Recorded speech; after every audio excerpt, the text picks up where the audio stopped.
எனது பெயர் தமிழ்ச்செல்வி. நான் கோயம்புத்தூரில் இருக்கிறேன். பெரு வீரனாகிய ராவணன் பேரரசன், சிறந்த சிவபக்தர், சிறந்த தவயோகி, வரங்களை அதிகம் பெற்றவர், கட்டிடக்கலையில் சிறந்து விளங்குபவர். அவர் சிவனுக்கும் பார்வதிக்கும் சிறந்த கட்டிடத்தால் அற்புதமான அழகான கட்டிடம் ஒன்று கட்டி அவருக்கு பரிசளித்தாராம். அவ்வளவு திறமையானவர், சோதிடத்தில் மிக வல்லவர். அவர் இவ்வளவு திறமை இருந்தும் தனது மகன் பிறக்கும் பொழுது அத்தனை கிரகங்களையும் ஒரே கட்டத்தில் நிற்க வைத்தவர். இவ்வளவு திறமையான பேரரசர் ஏன் வீழ்ச்சி அடைந்தார்? அவர் கூடவே இருப்பவர்களாலே அவருடைய வீழ்ச்சி ஆரம்பமானது. நண்டு என்னானது? நண்டு அதன் வளைவில் குஞ்சு பொறுத்ததும் இறந்து விடுமா. அதே போல் வாளை பக்கத்தில் கன்று ஒன்று உண்டானதுக்கப்புறம் அது குலை தள்ளினதும் அதை வெட்டி விடுவார்களாம். அதே போல் மூங்கிலும் பெரிய மூங்கிலாகி சின்ன மூங்கில் வரமும் பெரிய மூங்கிலை வெட்டி விடுவார்களாம். இதே போலத்தான் ராவணனும் அவருடைய வளர்ச்சியிலிருந்து பக்கத்தில் இருக்கும் அவருடைய தங்கை சூர்பனகையால் தான் அவருடைய வீழ்ச்சியே ஆரம்பமானது. அது எவ்வாறு? சூர்பனகை ஒரு நாள் அரச மண்டபத்திற்கு வரும்பொழுது மூக்கறுத்து உடம்பெல்லாம் காயமாகி அலங்கோலமாக வந்தார். அதை கண்ட ராவணனும், ஏன் இவ்வாறு வருகிறாய், என்ன நடந்தது என்று கேட்கிறார். என்னை பேரரசர் ராமரும் அவருடைய தம்பி லட்சுமணனும் என்னை இவ்வாறு சிதைத்து விட்டார்கள் என்று கூறினார்கள். இவ்வாறு சிதைப்பதற்கு நமது வீரர்கள் இல்லையா, என்ன காரணம் என்று கேட்கிறார்.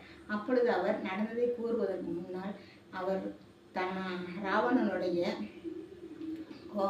விருப்பம் என்ன என்று தெரிந்து கொண்டு, அங்கு ஒரு பெண் அழகாக இருந்தாள், அவளை உனக்கு விருப்பப்படி அழைத்து கொண்டு வருவதற்காகத்தான் நான் சென்றிருந்தேன். அப்போ என்னை இவ்வாறு சிதைத்து விட்டார்கள் என்று சொன்னார். அதை கேட்ட ராவணன் மிகவும் காமத்தால் அலைப்பய இருந்திருக்கிறது. அப்பொழுது மற்ற எதுவுமே அவர் சிந்தனையில் இடம்பெறவில்லை. சீதா தேவியை அடைவதற்கே நினைத்து கொண்டிருக்கிறார். மாற்றான் மனைவியை அடைவதால் அவருடைய வீழ்ச்சி ஆரம்பமானது. இவ்வாறே அவர் வீழ்ச்சி அடைந்திருக்கிறார். இரண்டாவது, அவர் வீணை வசிப்பதில் மிகவும் சிறந்தவர், சிறந்த சிவபக்தரும் கூட. அவரை மிஞ்சிய மூவுலகத்திலும் ஆளே இல்லை என்று ஆணவம் கொண்டிருந்தார். இதே அறிந்த சிவபெருமான் அவருடைய ஆணவத்தை அடக்குவதற்காக நாரதரிடம் ஒரு சூழ்ச்சி செய்தார்.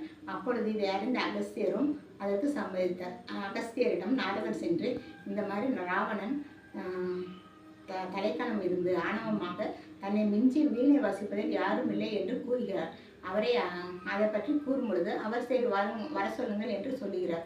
அப்பொழுது வீணை வசிப்பதற்கு தன்னுடைய பெரியப்பதான் அகஸ்தியரும், ராவணனோட பெரியப்பதான் அகஸ்தியர், அவரிடம் சென்று வா ராவணா என்று அழைக்கிறார். அப்போ நானும் வீணை வசிப்பதில் என்னை விட மிஞ்சுவோர் யாரும் இல்லை, நீங்கள் ஒரு முனிவர், சிறந்த தேவர்களும் வணங்கக்கூடிய அகஸ்தியராகிய முனிவர் நீங்களோ, உங்களால் என்னை மிஞ்ச முடியுமா என்று கேட்கிறார். என்னால் முடிந்த வரைக்கும் வாசிக்கிறேன் என்று சொல்கிறார். பார்வதி தேவியவே அவங்களுக்கு யார் வாசிக்கிறாங்க நல்லது இருக்குன்னு கேட்க சொல்கிறாங்க.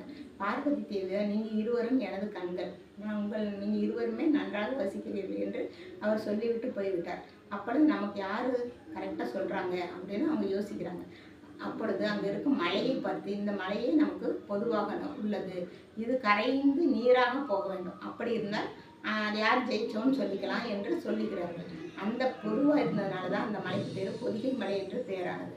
அப்பொழுது ராவணன் வீணை வசிக்கும் பொழுது மரம் ஆடவில்லை, செடி கொடி ஆடவில்லை, காற்று ஆடவில்லை, ஆனால் மலை கரையவே இல்லை.